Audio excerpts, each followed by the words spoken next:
UP board class 12 subject math exercise 4.4 ये determinants की चल रही थी और मैंने उपसारणिक मीन्स माइनर और सहखंड कोफैक्टर ये दोनों ही निकालना बताए थे पिछली वाली वीडियो में। अब मैं एक्सरसाइज की ओर बढ़ रहा हूं। एक्सरसाइज में क्वेश्चन नंबर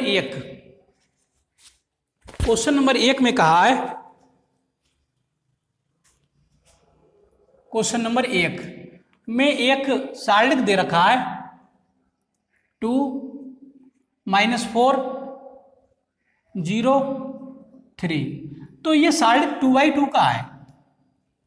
ये कोई सारणिक दे रखा है, इसे डेल्टा से लिखे दे रहा हूं मैं। ये सारणिक दे रखा है 2/2 का और क्वेश्चन में ये कहा है कि सारणिकों के अवयवों के उपसारणिक एवं सहखंड लिखिए। तो हमें इसके माइनर भी लिखने हैं और कोफैक्टर भी लिखने हैं। तो सबसे पहले मैं माइनर की बात कर रहा हूं, मीन्स उपसारणिक की बात कर रहा हूं।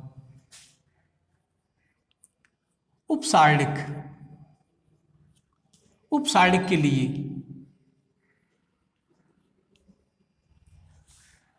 ये एलिमेंट A11 है, पहली रो पहली कॉलम का एलिमेंट है। ये A12 है, पहली रो और दूसरे कॉलम का एलिमेंट है। तो ऐसे लिखते हैं एलिमेंटों को। तो इस दो का उपसारणिक लिख रहा हूं। 2 का उपसारणिक, 2 का उपसारणिक।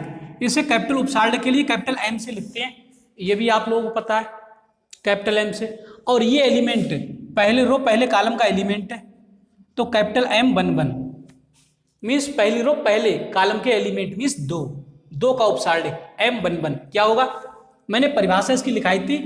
ये जिस पंक्ति में होगा और जिस कॉलम में होगा उसको छोड़ देंगे, बाकी जो बचेगा वो इसका उपसारणिक होगा।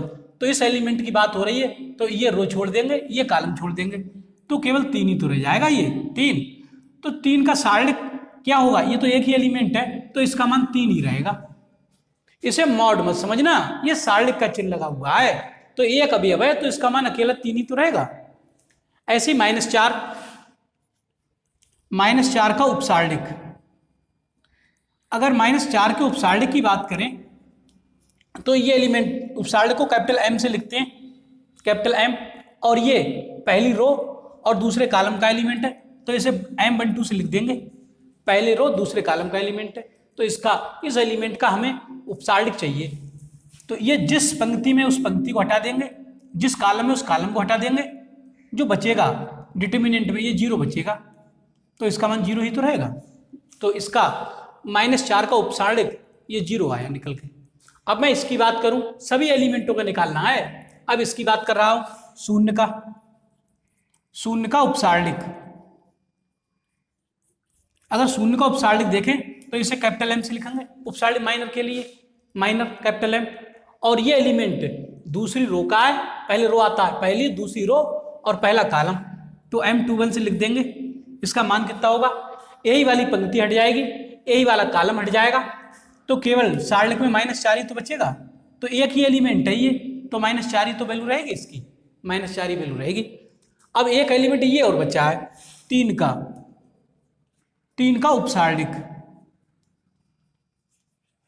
तो इसे कैपिटल M से लिख देंगे माइनर के लिए। और ये दूसरी रो का है और दूसरे कॉलम का है, तो M22 से लिख देंगे इसे, M22।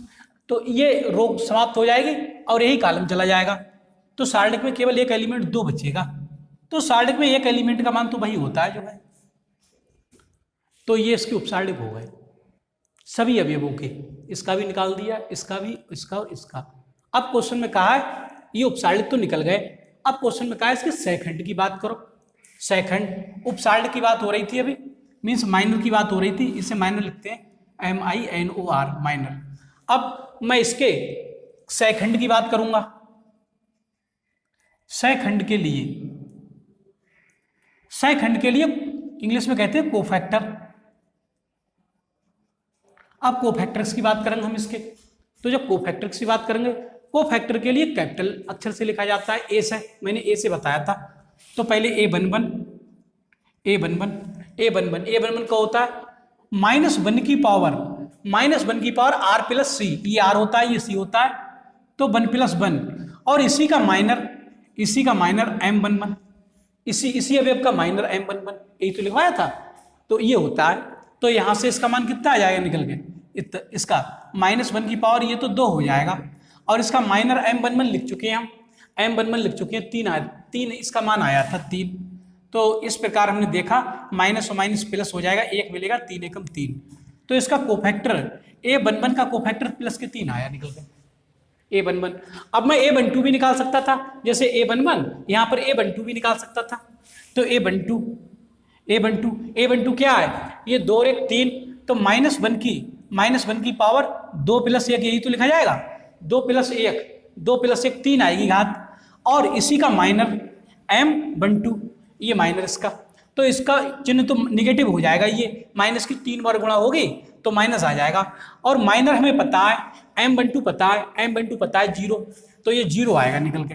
तो इस प्रकार में देखा कि ए वन टू का मान ये 0 ही आया निकल के। तो ये इसके कोफैक्टर आ रहे हैं निकल के, ये इसका कोफैक्टर इन अवयवों को कोफैक्टर कैपिटल ए से लिखे जाएंगे, माइनर कैपिटल एम से लिखे जाएंगे। तो ये मैंने आपको पिछले जब वीडियो बनाई थी तो उसमें ये चीजें सारी समझा दी थी, और बता दे रहा हूं। अब इसका तो निकल गया, इसका एम वन टू का ए वन टू निकल गया, ये कोफैक्टर निकल गया, एक वन वन कोफैक्टर निकल गया। अब मैं इसका निकालूंगा कोफैक्टर, यहां से A21 निकालूंगा। तो A21 की बात कर रहा हूं, A21। तो देखो अब मैं थोड़ा शॉर्ट मार रहा हूं यहाँ पर, A21 2 और 1 3 विषम संख्या है, विषम के लिए माइनस चिन्ह तो आएगा ही आएगा, और इसी का माइनर चाहिए, इसका माइनर है -4, इसका माइनर -4 है ना, -4, तो इसका मान माइनस प्लस के 4 हो जाएगा। ये कोफैक्टर A21 आया निकल के, 21 एलिमेंट का ये कोफैक्टर आया निकल के।